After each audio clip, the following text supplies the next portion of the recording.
Olá pessoal, a gente novamente estamos aqui para o nosso Papo da Casa de número 2, para a gente falar hoje sobre Evangelho na Vida.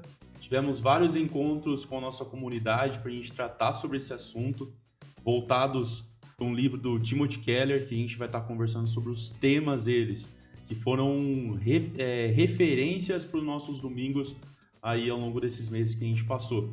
E para que a gente possa ter esse bate-papo, para que a gente possa ter esse momento especial de conversa, temos aqui nosso irmão Marcão, lá da Igreja da Batista da Vila, temos nosso irmão Eliseu Moda também aqui hoje nos visitando também, a Zaf, e eu aí para a gente estar conduzindo esse momento legal ao redor da Palavra de Deus. E para a gente começar esse momento, assim como a gente falou, Evangelho na Vida, foi sobre isso que a gente conversou nos últimos domingos. E um dos pontos, um dos temas voltados para o Evangelho na Vida, a gente falou da cidade no mundo em que vivemos. Falamos sobre a influência do Evangelho na nossa cidade. Tivemos um momento lá bem legal em que a gente teve até a exposição do nosso hino da cidade, tocado na viola caipira pelo Rafael Danelon, foi bem legal, que nos trouxe a vivência da nossa cultura para o momento nosso também. E pensando nisso, para nós hoje, qual a importância do crente e o Evangelho na revitalização da nossa cidade? A cidade que a gente mora é uma cidade especial, uma cidade que nos abençoa.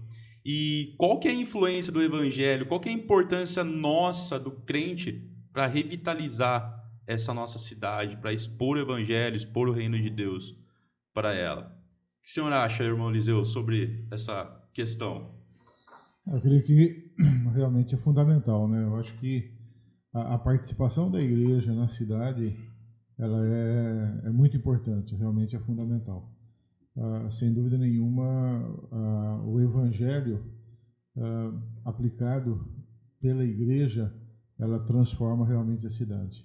Ela transforma a comunidade, transforma a cidade e prepara realmente a cidade para receber o evangelho, né? Eu acho que é fundamental a importância. E como que vocês acham na questão do impacto? Como que nós, como cristãos, de uma maneira mais intuitiva, de uma maneira mais assertiva, como a gente pode movimentar essa revitalização na nossa cidade? Como que você acha, Marcão, nesse sentido? Cada crente no seu microcosmo, assim, no seu espaço de influência na cidade, nos seus amigos, no seu trabalho, ele pode demonstrar com ações e com palavras, né, aquilo que o Evangelho tem trabalhado dentro da vida dele. Então, nessa viabilização, nessa demonstração do Evangelho prático, né, um cristão, ele olha para o Evangelho de Cristo Jesus e ele tenta fazer o melhor porque Cristo o move a fazer o melhor, porque o Evangelho, onde a gente vê que Cristo deu tudo, logo nós devemos dar tudo também da nossa vida, agindo nesse microcosmo, como indivíduo, como um cristão, ele pode movimentar e agir e demonstrar a vida a partir das suas ações e palavras, mais importante, né, do que tudo, né? Então, a cidade vai ver que o Evangelho é real a partir das ações dos próprios cristãos, dentro desses pequenos casos, dentro nesses momentos onde você ali tem uma oportunidade de fazer o seu melhor, de trabalhar, de respeitar, de viver aquilo porquê e demonstrar o porquê você vive aquilo, né? O porquê do Evangelho, mover aí nessa direção. Então, como cristão, eu entendo nessa possibilidade de agir no seu microcosmo, no seu mundinho, onde ali você consegue viver. E a igreja está preparada também para olhar para os desafios do mundo, do cotidiano e dar respostas com base no Evangelho. Eu vejo nesses dois lugares, né? Um cristão, ele vai demonstrar o Evangelho que transforma, e aí essa pessoa que vai ver essa diferença vai chegar para a igreja ou para aquela comunidade e falar assim, como assim? E ali a gente tem um âmbito de responder com base no Evangelho e até mesmo mostrar uma cosmovisão diferente nesse processo. E tipo, pensando nessa questão da resposta com o Evangelho, a gente vive na cidade de Piracicaba, uma cidade, como a gente falou, boa, que nos abençoa, Mas se a gente olhar para 2, 3 semanas atrás, bem recente para nós, a gente viu que o índice de homicídios, de assassinatos, índice de roubos, de assaltos na nossa cidade cresceu de uma maneira muito grotesca, né? E pensando nisso, a gente vê que o evangelho, ele tem ação, ele tem poder para agir, né, até mesmo nessas situações, nessas causas. E diante dessas questões, a gente vê que o impacto que o cristão deveria influenciar e trazer para a cidade, ele não tem feito dessa forma. A gente viu isso no nosso encontro. E o que tem impedido do cristão do levar o evangelho, de fato, para a cidade como um todo, para que ela possa ter essa revitalização no evangelho? O que tem impedido? A gente sabe que, como o Marcão acabou de falar, a gente sabe das ações, mas o que impede do cristão se mover em direção a essa questão que a gente tem conversado, de ser um agente de transformação na nossa cidade? O que você acha, Zé? Eu acho que pensando um pouquinho nisso, o que eu tenho percebido, eu acho que há uma zona de conforto, né? Por parte da igreja, há uma acomodação. Eu acho que isso não é simplesmente um fato na nossa igreja, acho que todas as igrejas lidam com isso. Eu acho que a pandemia também estimulou isso um pouco mais, essa acomodação. E eu acho que o próprio evangelho sendo pregado para a igreja, eu acho que é isso que é o fator que vai voltar a estimular a igreja a praticar, a viver e, com certeza, também responder a essas demandas que a cidade vem padecendo, como você disse, nessas últimas 3 semanas. Que eu acho que a pregação, daí a partir da igreja, pode fazer isso como um elemento de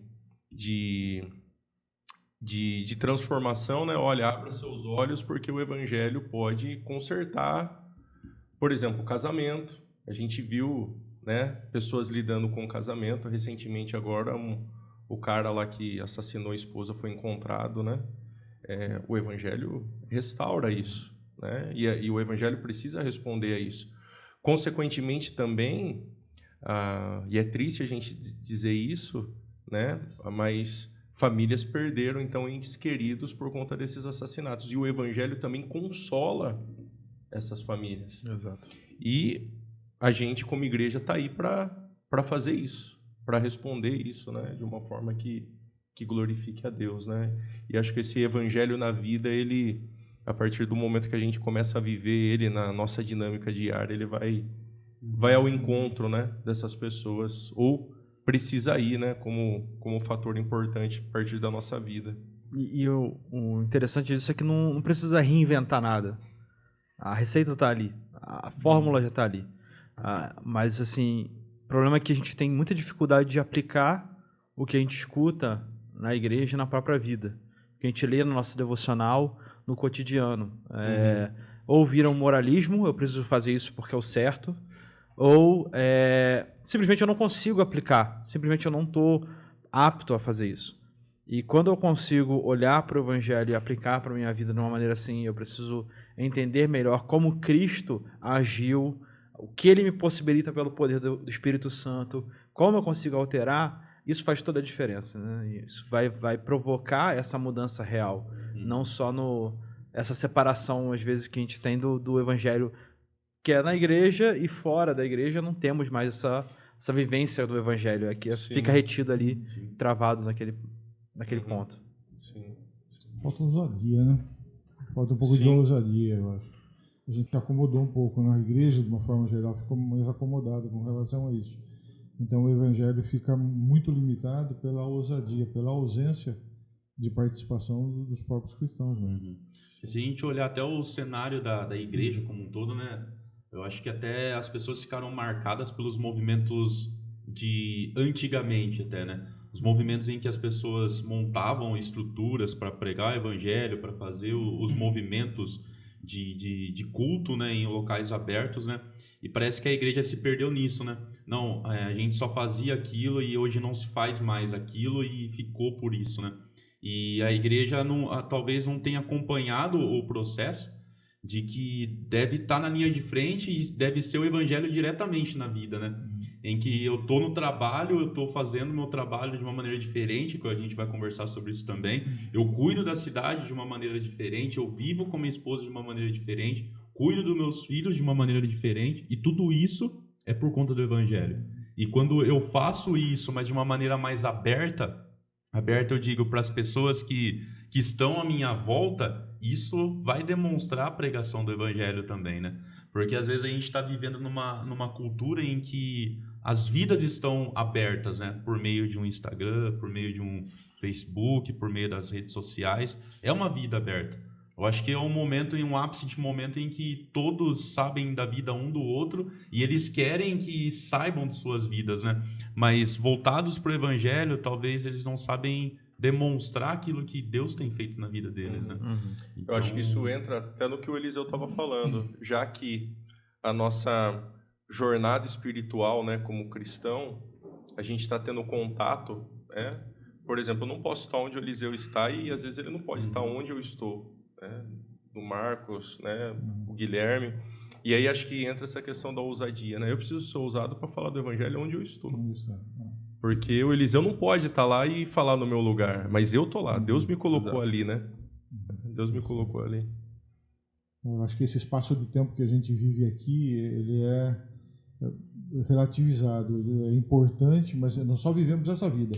Então a gente tem que aproveitar essa vida, deveríamos aproveitar melhor essa vida, para que nessa vida a gente proclame o evangelho e seja ousado em anunciar Cristo mesmo. Né? Amém. Tem muitas distrações nesse sentido, tentando não me alongar muito, mas assim, tem uma frase que acho que todo crente devia ter bem marcado no coração, que é: vá, pregue o evangelho e morra. O mais importante é isso. Não é uma satisfação, não é um prazer nas coisas terrenas, mas assim, é simples. A nossa missão é essa: ir pregar o evangelho e confiar no evangelho, que até mesmo na morte nós teremos vida. Então, esse lema devia estar mais marcante assim na nossa mente. A gente realmente, essa acomodação, ela existe porque muito já foi se vivendo dessa maneira. O evangelho é o grande telão, é o grande pregador para 1000 pessoas, mas ali não é o evangelho como um todo. Ali é uma exposição. A vida no evangelho se vive no cotidiano, naquilo que a gente tem, a fé na prática. Sim. Legal. E na questão entre o evangelho e o nosso coração, que a gente trabalhou isso também, evangelho e o coração. Por que muitos crentes, muitos cristãos têm confundido ainda a questão da justificação na caminhada? Talvez a palavra nossa às vezes não ajuda no nosso vocabulário no português, né, de pensar na justificação, né? Eu vou justificar apenas o meu voto, eu vou justificar a minha falta, né? O nosso português às vezes nos leva a pensar nisso. Mas pensando no crente em si, na palavra raiz lá que a gente tem na palavra de Deus, por que muitos crentes têm confundido essa questão da justificação hoje em dia, voltada entre o evangelho e o nosso coração hoje, irmão Eliseu? A justificação, na verdade, é um termo meio forense, né? Você é justificado, né? Quer dizer, dependendo da sentença, você é ou não é justificado, né? E as pessoas, eu acho que têm dificuldade de entender que Deus, se a pessoa se arrepende, se converte, Deus de fato justifica, né? Quer dizer, às vezes me dá a sensação que as pessoas colocam um tribunal mais elevado do que o tribunal de Deus mesmo para julgar a si mesmo, né? Ou para achar que não foi plenamente justificado em alguma coisa assim. Quando Deus no seu tribunal, em Cristo, ele justifica. E a pessoa realmente está justificada. E a pessoa tem essa dificuldade, né? Eu acho que é uma coisa interessante para a gente se conversar. Sim. Mas... E pensa que às vezes Cristo nos justificou 100%, às vezes fica então porque ele por trás. Ela coloca um tribunal para julgar a si mesmo acima do tribunal de Deus, acima daquilo que Deus tem colocado em termos de justificação mesmo, que é pela fé no Senhor Jesus Cristo, né, como Paulo explica bem. Sim. Legal. E até pensando já na questão do coração nosso, a questão da justificação, o nosso coração ele aponta para a idolatria no nosso coração. A idolatria que é o pecado, né? E a idolatria é o que está por trás dos nossos pecados, né? E como o evangelho pode combater essas idolatrias no nosso coração e no mundo hoje? Pensando até numa semana que a gente vem falando sobre a questão de música no ápice no Brasil, né? De uma maneira diferente, que é aquilo que a gente às vezes não concorda, né? O Brasil sendo visto aí através da música, né? Os ídolos, né? Aí sendo movimentados e tudo mais, mas como o evangelho pode combater essas idolatrias do nosso coração, Marcão? Como que você vê isso? O evangelho é a única forma de combate à idolatria, né? Eu vi um texto, se eu não me engano, é do Igor Miguel, eu não lembro, mas ele falou que o ateísmo, de longe, não é o pior problema do mundo. O maior problema do mundo atualmente é o politeísmo, né? Onde você tem vários deuses no seu coração.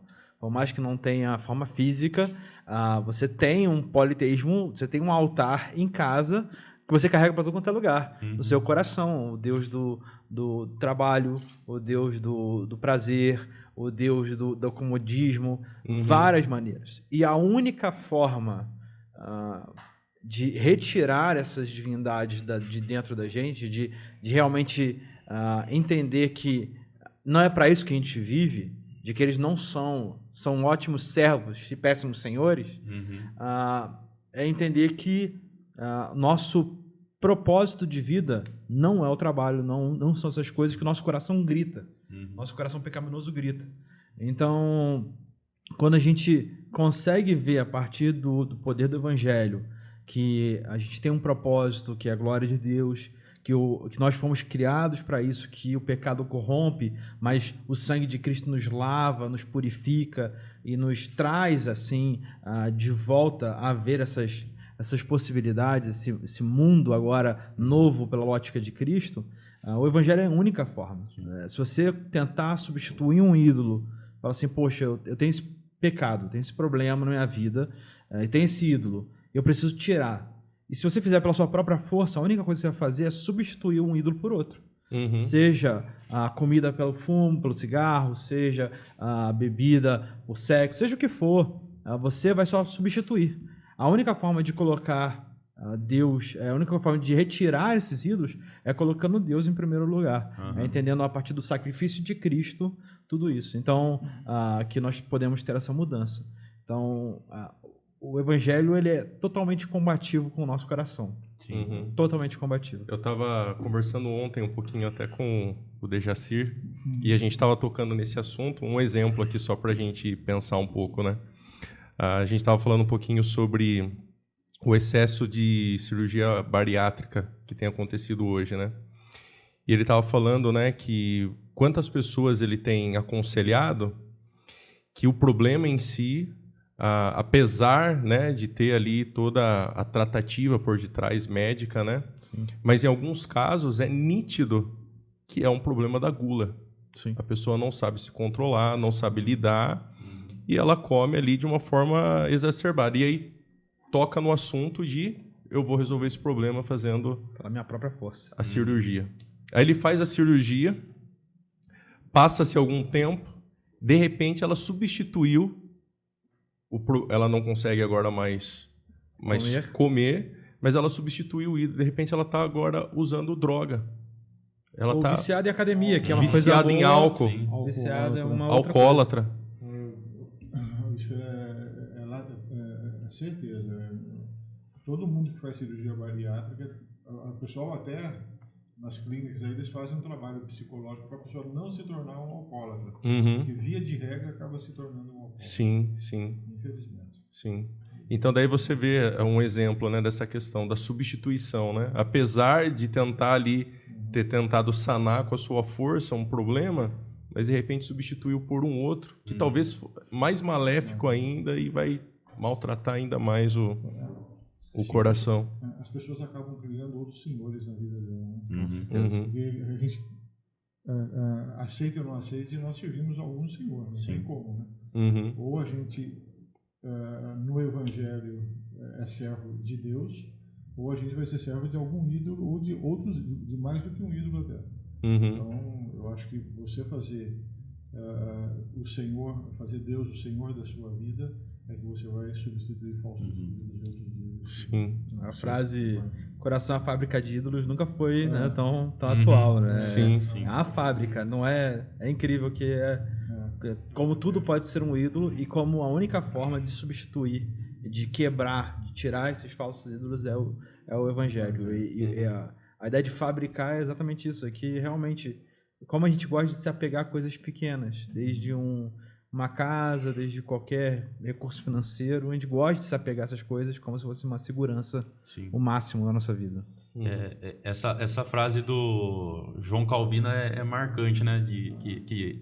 Dessa fábrica de ídolos, né? E eu gosto também da frase de que a nossa agenda revela também os ídolos do nosso coração, né? A nossa agenda, a nossa rotina vai revelar os ídolos do nosso coração. Verdade. E pensando nisso, será que, olhando apenas a nossa agenda, será que a gente vai revelar completamente os ídolos do nosso coração? Será que as minhas preocupações, as minhas demandas, os meus anseios revelam todos os ídolos do nosso coração? O que vocês acham disso? Ou será que alguma coisa pode ficar escondida ainda? Eu acho que pode... Eu acho que em algum momento pode revelar alguma coisa, mas eu não sei na questão da totalidade, né? Plenamente, Plenamente. Mas eu acho que pode revelar, sim, a maneira, por exemplo, o trabalho, como você lida com o trabalho. Às vezes você é um cara que se doa com excesso, talvez pode ser que seja um problema em si, né? Então, eu acho que talvez pode, mas não na totalidade. Com certeza. Legal. Citamos, então, vamos dizer, vários aí, né? Trabalho, academia, sexo, drogas, questões em que são criadas pelo nosso coração. Aí, ídolos que são criados pelo nosso coração. E como a igreja, em unidade, ela pode ser um agente de mudança através do evangelho na nossa vida, também em comunidade, mas também para a cidade, para as pessoas que estão à nossa volta. Como que o evangelho, então, de uma maneira unida, unificada, de uma maneira que se conecta na nossa vida, de fato, como a gente pode ser um agente de transformação, um agente de mudança para as pessoas que estão ao nosso redor, diante de todos esses ídolos que a gente falou e que, sem querer, fazem parte da nossa vida também. Talvez o trabalho não seja o meu ídolo hoje, mas a gente trabalha, né? Talvez a comida não é o meu ídolo, eu não pratico a glutonaria, mas eu como, né? E como que a gente pode ser agente de transformação para as pessoas voltado para isso? Uma coisa importante assim, eu vi muitas pessoas e palestras nesse sentido, né, de alertar o mundo, falar dos perigos, e muitas igrejas se levantam nesse sentido, a gente precisa falar sobre a necessidade do cuidado masculino, palestras envolvendo isso, saúde, envolvendo os problemas da cidade, até mesmo conversas e diálogos, bate-papos assim, abertos, para poder alertar a comunidade à volta da igreja, né? Mas mais importante do que alertar é falar a razão pela qual estamos fazendo isso. Então, às vezes fica só no alerta e fica só numa ideia de faça isso para melhorar. E só apontar e só dar a aplicação não é nada se você não der a base da aplicação. Se você não falar, é o evangelho que me move a fazer isso. Então, eu acho muito legal iniciativas, ONGs e tudo mais, às vezes que igrejas que se envolvem com problemas da sociedade, com dependentes químicos, que seja, que é muito interessante para dar um apoio da igreja se envolvendo com a comunidade, mas isso não é só o se envolver, é apontar a única forma de mudança. É mostrar que o evangelho é a única forma de mudança. Então, a gente pode falar sobre perigos, por exemplo, a gente está citando aqui do workaholic, agora que o cara que está em casa o tempo todo, a gente pode pregar nos domingos, a gente pode fazer palestras abertas à comunidade, as pessoas que da própria comunidade se ajudando mutuamente, espalhando um pouco disso, mas o mais importante não é só alertar o problema, direcionar como mudar o problema, e não é só faça isso. Sim. O evangelho me impulsiona a mudar nesse sentido, Uhum. de trocar, de substituir esse ídolo, de entender que só Cristo é a resposta para os problemas que nós enfrentamos, seja da idolatria, seja como for. Sim. Uhum. O Marcão falou sobre a questão de não, vamos dizer, só da receita do bolo, né? Mas mostrar como faz, mostrar de onde veio, né?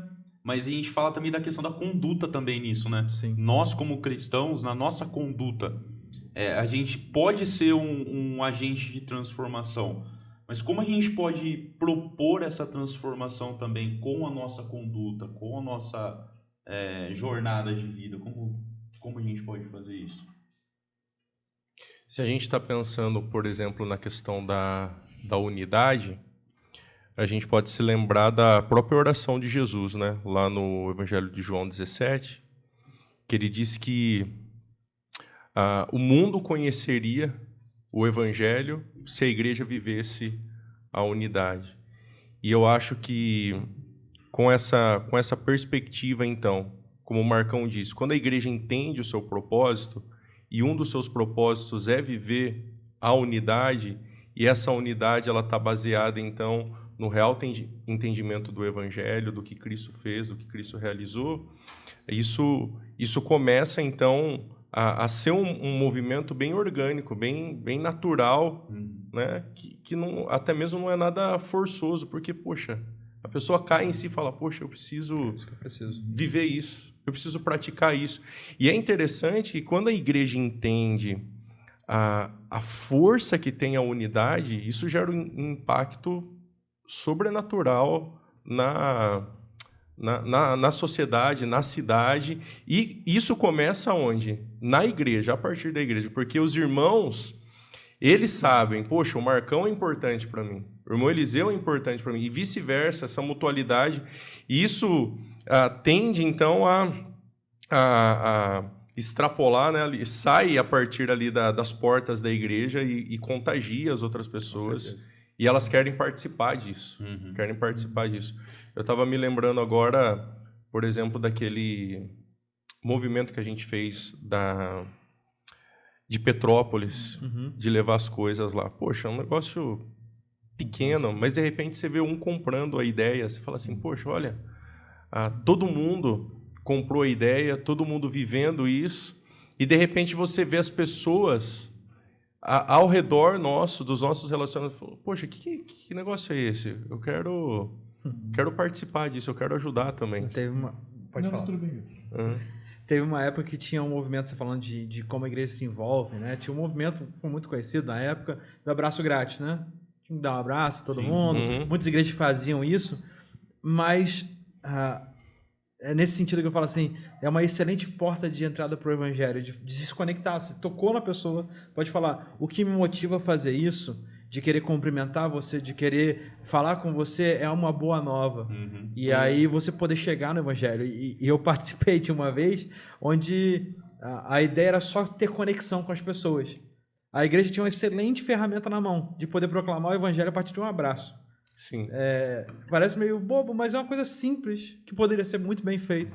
Abraço grátis. E o líder que estava na ocasião falou assim, não pode falar. É apenas uma ação da segunda igreja, a igreja que eu participava na época, é apenas uma ação da igreja, e você vai lá e fala que Deus te abençoe e vai embora. E perde essa parte do porquê que você está fazendo isso. É apenas um motivo, é apenas um momento, é apenas uma coisa. Não, leva mais, né? Sim. Atos capítulo 2, 40 e 47, louvando a Deus e com a simpatia de todo o povo. Sim. É essa expressão de... É um povo que glorifica a Deus em todas as ações, que agradece a Deus por tudo, está passando por dificuldade, está ainda adorando a Deus. E o mundo vê essa diferença e fala assim, eles têm algo que a gente não tem, a gente precisa disso. E o mundo acha graça, a simpatia naquela comunidade. Sim. Não, eu só ia comentar rapidinho o seguinte, eu acho que se a igreja vive em unidade, uma verdadeira comunidade, ela precisa assimilar a verdade transformadora do Evangelho. O Evangelho realmente transforma, né? Então a igreja tem...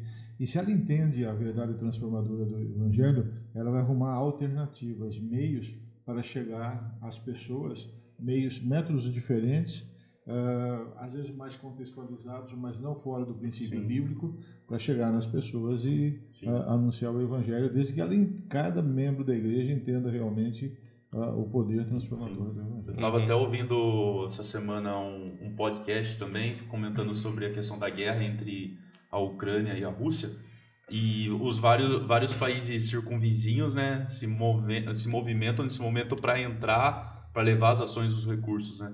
E esse missionário brasileiro, ele estava lá num dos países em volta e ele conseguiu ir para a fronteira para chegar lá, levar os recursos da igreja.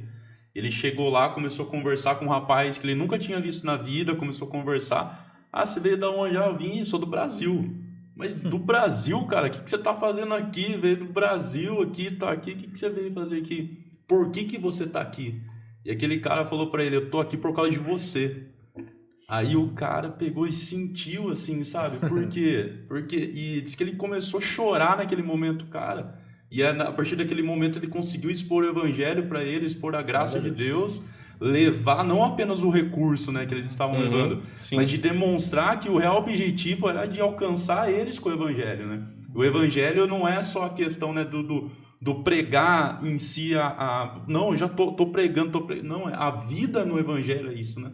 Isso é a vida no evangelho, de demonstrar o amor de Deus, a transformação que ele fez em nós para as outras pessoas. Exato. Eu fico até emocionado de pensar nisso, porque pessoas jovens, mulheres, e que perderam tudo aquilo que a gente tem acompanhado, né? Às vezes nem tão perto da nossa realidade, muito longe, na verdade, mas de que o evangelho ele se achega até mesmo nas piores condições, né? Com certeza. E Deus ele se demonstra soberano por meio de tudo isso, né? E o evangelho também está no nosso trabalho, a gente viu, né? Se tem uma coisa que o pessoal comenta, acho que todo mundo já ouviu falar, é que quando chegar no céu, a primeira coisa, a gente vai trocar uma ideia com Adão, né? Para falar sobre a questão do nosso trabalho. Mas o trabalho veio muito antes da questão do pecado entrar no mundo, né? Então Deus ele atribuiu isso ao homem, deu isso ao homem como não apenas como uma maneira, uma ferramenta, mas sim como uma maneira de glorificar ele, né? E pensando nessa situação, o trabalho, ele é bom hoje em dia, mesmo na queda? Ele é bom, ele é digno para o homem, mesmo estando em queda? Eu creio que sim, o trabalho é digno, né? Romanos capítulo 4 é mais uma mensagem evangelística, né? Mas o apóstolo Paulo fala que ninguém é salvo pelo trabalho, né? A pessoa é digna do seu salário. Ele trabalha, é digna do seu salário, né? Mas só é justificado o ímpio só é justificado quando crê no Senhor Jesus, né?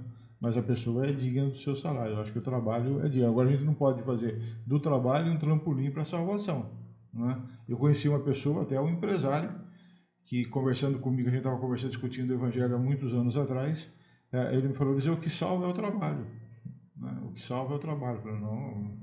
E aí que eu citei Romanos 4:3, né? 4:4, por aí.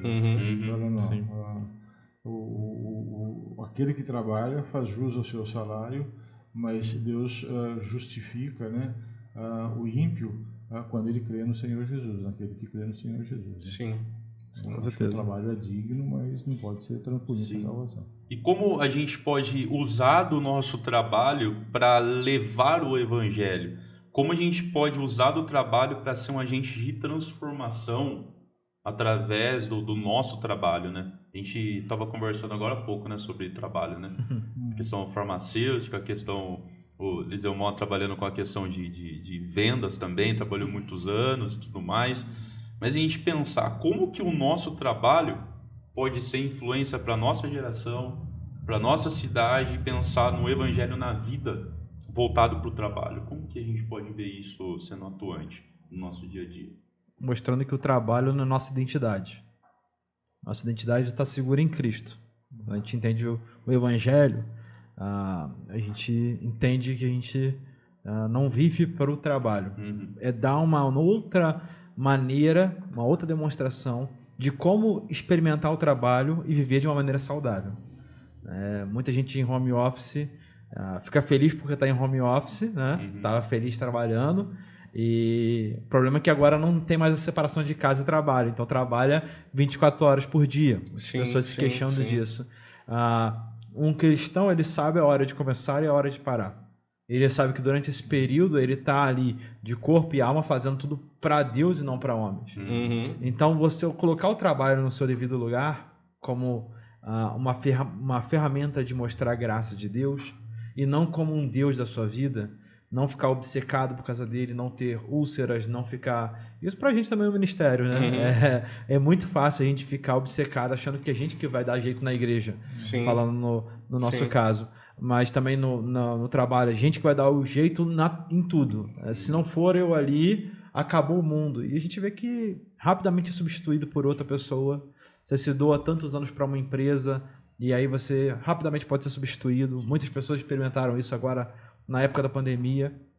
Então, quando você coloca o trabalho como sua identidade, temos esse problema aí, né? O trabalho deixa de ser bom e vira um caos na sua vida. Ele vira o seu Deus. Agora, quando você coloca ele da perspectiva cristã, olhando para Colossenses capítulo 3, verso 23, faça tudo para o Senhor e não para homens, né? Faça tudo como se fosse para Deus, observando Ele se entregou como por completo, olhando como mais uma ferramenta de você alcançar pessoas. Se eu fizer bem meu trabalho, meu chefe vai poder me elogiar, eu vou falar, não, eu faço isso porque o meu Senhor me motiva a fazer assim. Meus amigos de trabalho, quando eles estão passando por uma dificuldade, eu posso usar aquilo ali como um braço da igreja, chegando ali naquela pessoa, falando assim, eu posso te acolher.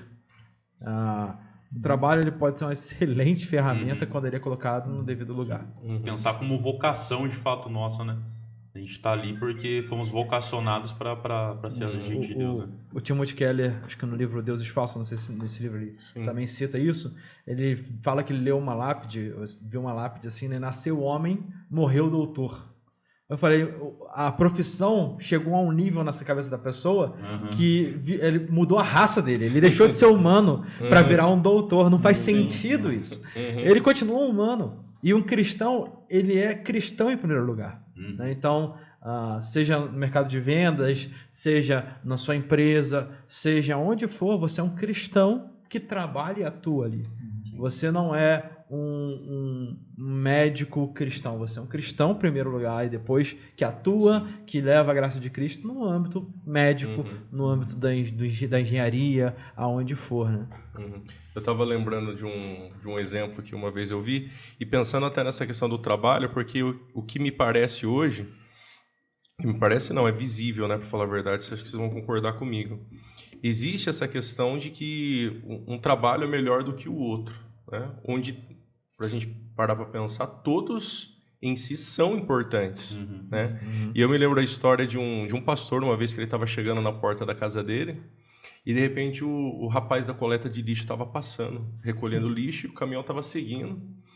E ele falou, poxa, Deus abençoe, né? Obrigado pelo teu trabalho e tal. Ele falou, você acha que Deus está me abençoando? Olha só o que eu estou fazendo aqui. Vem aqui trabalhar comigo e você vai ver o que é esse negócio. E aquele pastor, sabe o que ele fez? Ele jogou a bolsa dele dentro da casa, fechou o portão e montou no caminhão e foi trabalhar à noite com aquele grupo de homens. Passou a noite toda pegando lixo com aqueles homens e no final ele disse, eu sei como vocês podem entender o real propósito do trabalho.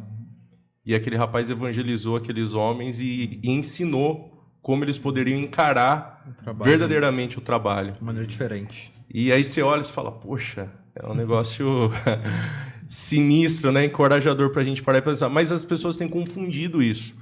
Para mim ter um trabalho digno, eu preciso ter uma faculdade. Para mim ter um trabalho digno, eu preciso ter esse curso. Isso. E parece que na sociedade pós-moderna, você ter um diploma é de fato que vai te tornar alguém na vida, né? Mas não é isso. Não é isso. Se a gente voltar lá para o Gênesis e ver o que Adão fazia, a gente vai falar, poxa, será que eu quero fazer isso que Adão fazia, né? Era um negócio tão simples, né? Sim. Se a gente parar por olhar hoje, diante de tantas coisas que tem. Mas eu acho que isso envolve o propósito, né? De relembrar, como o Marcos falou, o propósito. E como o irmão Eliseu falou, acho que é isso que vai trazer a dignidade. Não, o trabalho é digno, mas eu tenho que entender o propósito.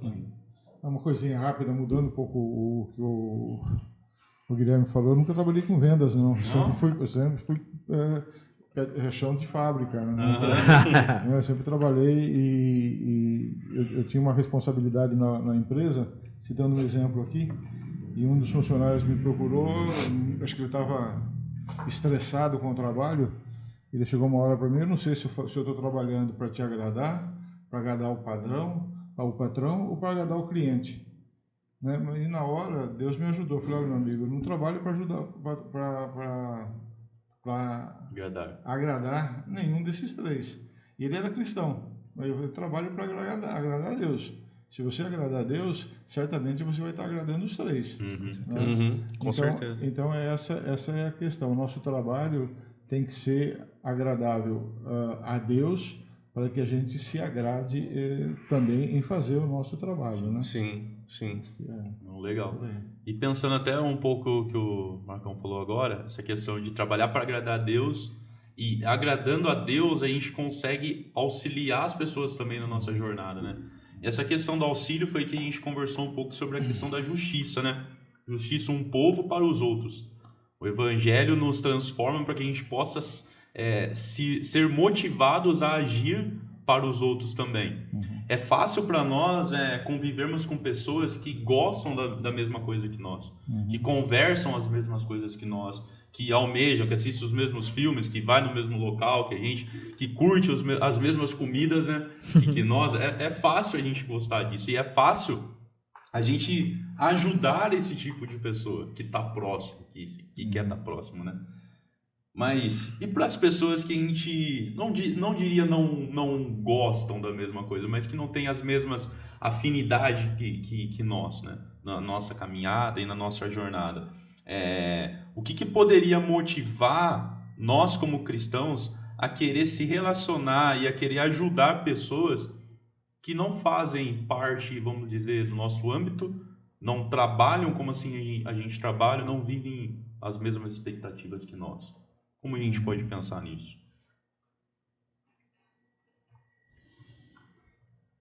E aí, Marcão? Jogou pra mim, né? Jogou pra mim logo. A gente precisa entender o Evangelho. Cristo veio para os seus inimigos. Sim. Aí ele veio para pessoas que não tinham nada a ver com ele. Olhando para o Evangelho, a gente entende a nossa missão de estar aberto a todos, de poder proclamar a justiça de Deus para todos. Sobre no parêntese, e servir, né? Marcos 10:35. Servir com todo o coração. Nem o Filho do Homem veio para ser servido, mas para servir. Então, quando eu olho para o Evangelho e falo assim, Cristo fez tudo isso, como eu posso ficar parado? Como eu posso ficar, do jeito que tá bom, ou não querer me envolver com o próximo? Seja na comunidade, seja com o meu vizinho da rua, seja na igreja, com pessoas que às vezes eu nem bati um papo ainda, seja onde for. Eu posso me envolver com todo e qualquer tipo de pessoa. É claro que tem gente que vai ser muito mais fácil fazer isso, né? E tem pessoas mais tímidas, mas nem a timidez pode ser uma desculpa. Porque o Evangelho, ele nos move a querer conversar, a querer conhecer, saber da realidade e poder ajudar no que for necessário. A igreja, como esse braço, essas mãos, como esse alcance de olhar para os outros e falar, eu preciso servir, me colocar no lugar e fazer de tudo para que essa pessoa possa sentir um melhor e conhecer mais do que Deus tem pra gente. Né? Sim. E essa questão da justiça, né, demonstra para nós até mesmo no dia de hoje, questão de desigualdade, preconceito, né, envolve a gente de uma maneira grande, né, no nosso dia a dia, né?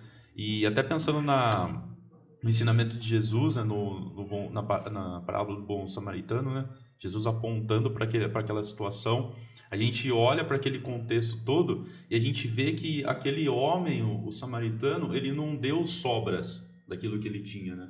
Ele estava passando por ali, ele não passou de largo, ele não somente olhou, mas ele foi em direção àquela vítima, ele foi em direção a ele e não deu aquilo que sobrava do seu tempo.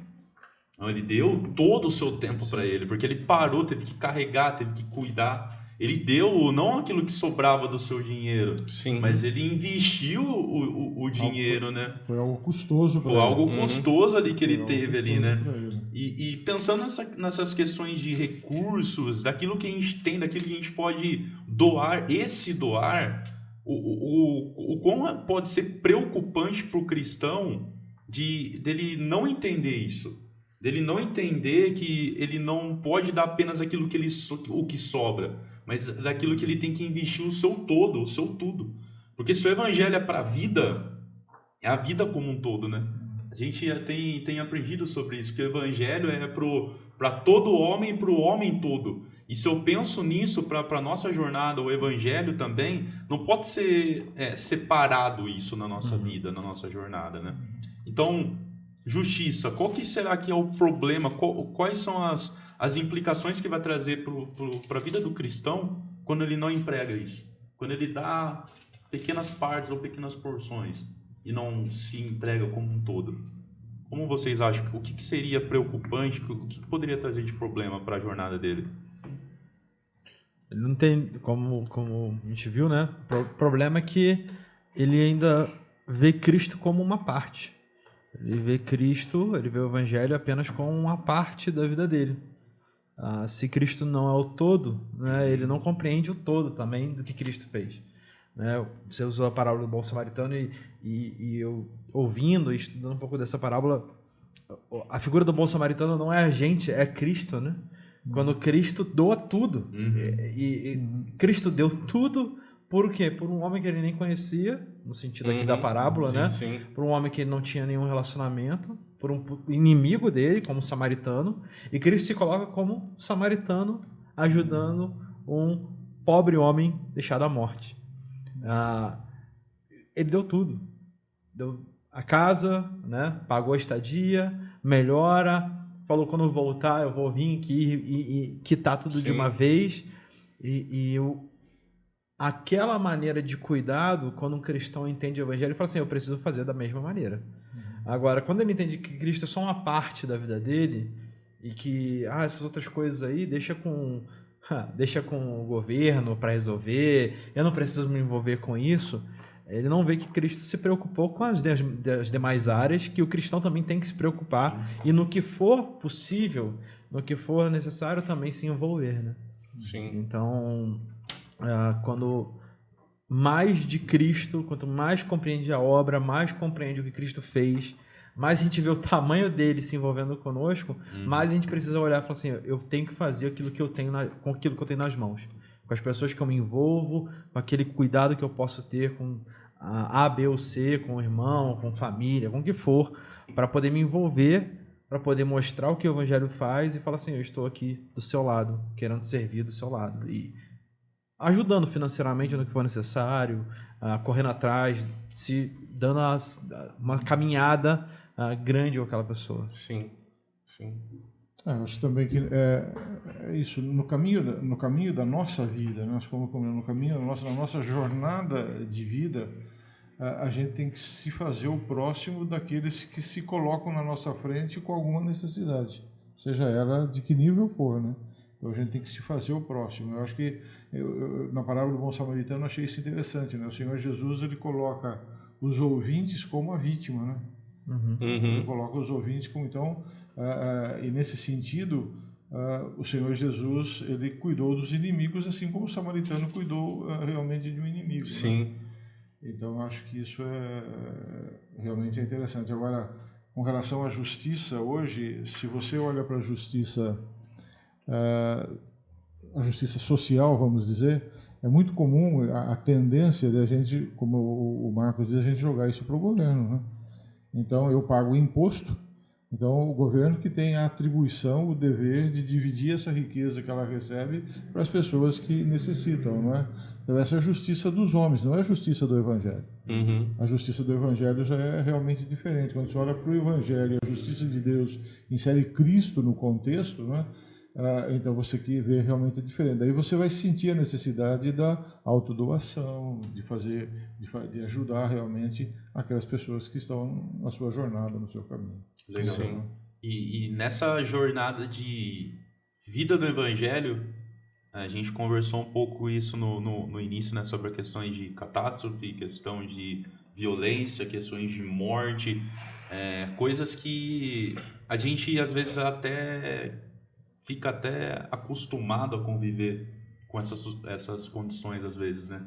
Isso é ruim, isso às vezes as pessoas não se machucam mais, as pessoas não ficam mais, vamos dizer, assustadas, né? Sensíveis a essas questões, né?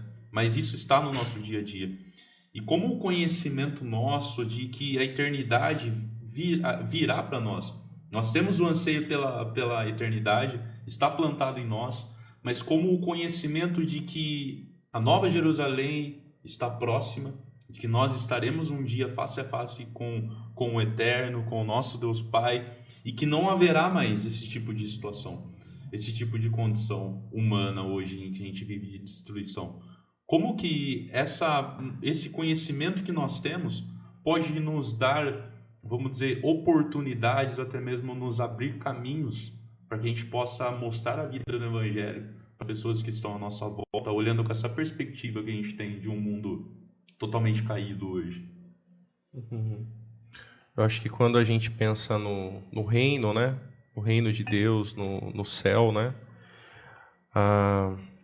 Eu acho que deveria ser algo que deveria fazer o nosso coração bater mais forte, né? Quando a gente ouvisse, pensasse, lesse sobre isso, não só batesse mais forte, mas a gente falasse, poxa, é esse lugar que eu quero estar, né? É esse lugar que eu quero viver para sempre, é esse lugar que eu quero a minha família vivendo, os meus amigos, as pessoas que me cercam. E quando a gente pensa aí nisso que você tá propondo nesse momento, né? Como o céu, né?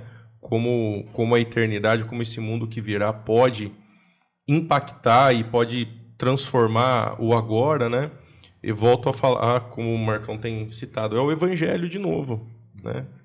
É pensar e relembrar as pessoas que é o Evangelho que nos convida a morar nesse lugar, como um efeito aí de salvífico, né? Mas, ao mesmo tempo, é esse Evangelho que transformou a igreja e que, a partir das ações da igreja, dessa vida transformadora, ela está apontando para o céu, né? Então, quando Marcos, eu, Eliseu, todos nós, né, estamos vivendo as verdades do reino, isso que a gente foi citando aqui, né? Um coração transformado, uma cidade transformada, uma igreja transformada, tudo isso está apontando para o que será no céu, né? E isso deveria deixar as pessoas impactadas, porque a gente olha para uma realidade dessa, a pessoa precisa pensar, poxa, por que ele faz o que faz? Por causa do Evangelho, mudou o propósito. Mas, na glória, isso será pleno. Todo mundo viverá isso com pontualidade, todo mundo viverá isso com santidade, né? A gente não lidará com N problemas, como você citou aí, mas o Evangelho ele já nos convida a ir apontando isso, né?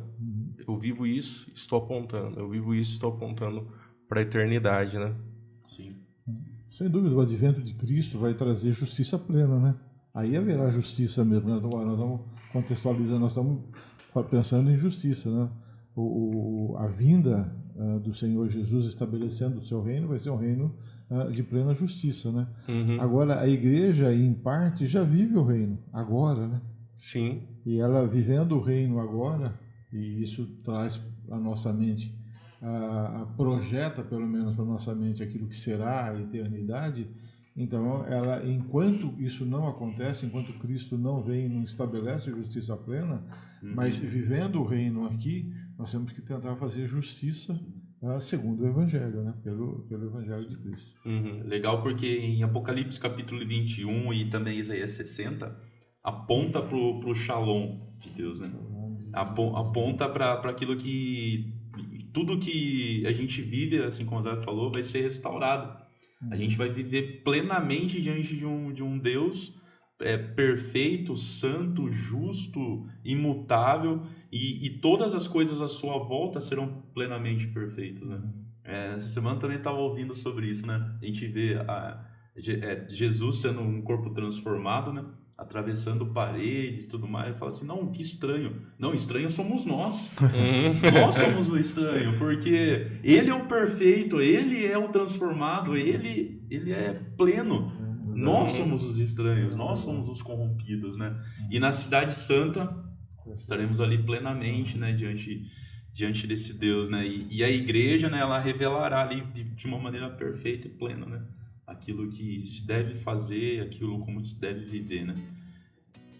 Evangelho na vida, né? Falamos então sobre a cidade, falamos sobre o coração, falamos sobre questões de trabalho, idolatria, os ídolos do coração, mas de que tudo isso apontará sempre para a eternidade.